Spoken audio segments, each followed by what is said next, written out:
Hello ಬಂಧುಗಳೇ ಹಾಗೂ ಮಿತ್ರರೇ, ಇವತ್ತು ಶ್ರೀ ವೀರಭದ್ರೇಶ್ವರ ಸ್ವಾಮಿ ಬಗ್ಗೆ ತಿಳಿದುಕೊಳ್ಳೋಣ. ಶ್ರೀ ವೀರಭದ್ರೇಶ್ವರ ಸ್ವಾಮಿ ಭಕ್ತಿ ಮತ್ತು ಶಕ್ತಿಯ ಸಂಕೇತ. ಶ್ರೀ ವೀರಭದ್ರೇಶ್ವರ ಸ್ವಾಮಿ ಹಿಂದೂ ಧರ್ಮದಲ್ಲಿ ಶಕ್ತಿ, ಧೈರ್ಯ ಮತ್ತು ರಕ್ಷಣೆ ನೀಡುವ ದೇವರೆಂದು ಭಕ್ತರು ನಂಬುತ್ತಾರೆ. ವೀರಭದ್ರನು ಭಗವಾನ್ ಶಿವ ಅವರ ಕ್ರೋಧದಿಂದ ಉದ್ಭವಿಸಿದ ಮಹಾಶಕ್ತಿಯ ರೂಪ ಎಂದು ಪುರಾಣಗಳಲ್ಲಿ ಹೇಳಲಾಗಿದೆ.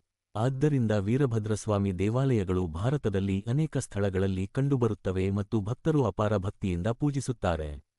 ವೀರಭದ್ರಸ್ವಾಮಿಯ ಉದ್ಭವ ಕಥೆ. ಪುರಾಣಗಳ ಪ್ರಕಾರ ದಕ್ಷ ಪ್ರಜಾಪತಿ ಯಜ್ಞವನ್ನು ನಡೆಸಿದಾಗ ಅವರು ಶಿವನನ್ನು ಅವಮಾನಿಸಿದರು. ಇದರಿಂದ ಶಿವನ ಪತ್ನಿ ಸತಿ ದೇವಿ ದುಃಖದಿಂದ ತನ್ನ ಜೀವವನ್ನು ತ್ಯಜಿಸಿದರು. ಈ ಘಟನೆ ಶಿವನಿಗೆ ತುಂಬಾ ಕ್ರೋಧವನ್ನು ತಂದಿತು. ಆ ಕ್ರೋಧದಿಂದಲೇ ಶಿವನು ವೀರಭದ್ರನನ್ನು ಸೃಷ್ಟಿಸಿ ಯಜ್ಞವನ್ನು ಧ್ವಂಸ ಮಾಡಲು ಕಳುಹಿಸಿದರು. ಈ ರೀತಿಯಾಗಿ ವೀರಭದ್ರನು ಧರ್ಮವನ್ನು ಕಾಪಾಡುವ ಶಕ್ತಿಶಾಲಿ ದೇವರಾಗಿ ಪ್ರಸಿದ್ಧರಾದರು. ವೀರಭದ್ರಸ್ವಾಮಿಯ ಮಹತ್ವ. ಭಕ್ತರಿಗೆ ಧೈರ್ಯ ಮತ್ತು ಶಕ್ತಿ ನೀಡುತ್ತಾರೆ. ಅಡಚಣೆಗಳನ್ನು ದೂರ ಮಾಡುವ ದೇವರು ಎಂದು ಭಕ್ತರು ನಂಬುತ್ತಾರೆ. ದುಷ್ಟಶಕ್ತಿಗಳಿಂದ ರಕ್ಷಣೆ ನೀಡುವ ದೇವರು ಎಂದು ಪೂಜಿಸಲಾಗುತ್ತದೆ.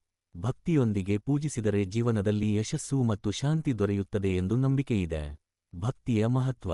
ವೀರಭದ್ರಸ್ವಾಮಿಯನ್ನು ಭಕ್ತಿಯಿಂದ ಆರಾಧಿಸಿದರೆ ಮನಸ್ಸಿಗೆ ಶಾಂತಿ, ಧೈರ್ಯ ಮತ್ತು ಆತ್ಮವಿಶ್ವಾಸ ಬರುತ್ತದೆ ಎಂದು ಅನೇಕ ಭಕ್ತರು ಹೇಳುತ್ತಾರೆ.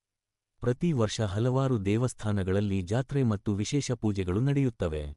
ಕೊನೆಯದಾಗಿ ಹೇಳುವುದೇನೆಂದರೆ ಬಂಧುಗಳೇ, ಶ್ರೀ ವೀರಭದ್ರೇಶ್ವರ ಸ್ವಾಮಿ ಧೈರ್ಯ, ಶಕ್ತಿ ಮತ್ತು ನ್ಯಾಯದ ಸಂಕೇತ. ಭಕ್ತಿಯಿಂದ ದೇವರನ್ನು ಪೂಜಿಸಿದರೆ ಜೀವನದಲ್ಲಿ ಸಂಕಷ್ಟಗಳನ್ನು ಜಯಿಸುವ ಶಕ್ತಿ ದೊರೆಯುತ್ತದೆ. ಈ ವಿಡಿಯೋ ನೋಡಿದಕ್ಕಾಗಿ ಧನ್ಯವಾದಗಳು ಹಾಗೂ ಸಬ್ಸ್ಕ್ರೈಬ್ ಮಾಡಿ.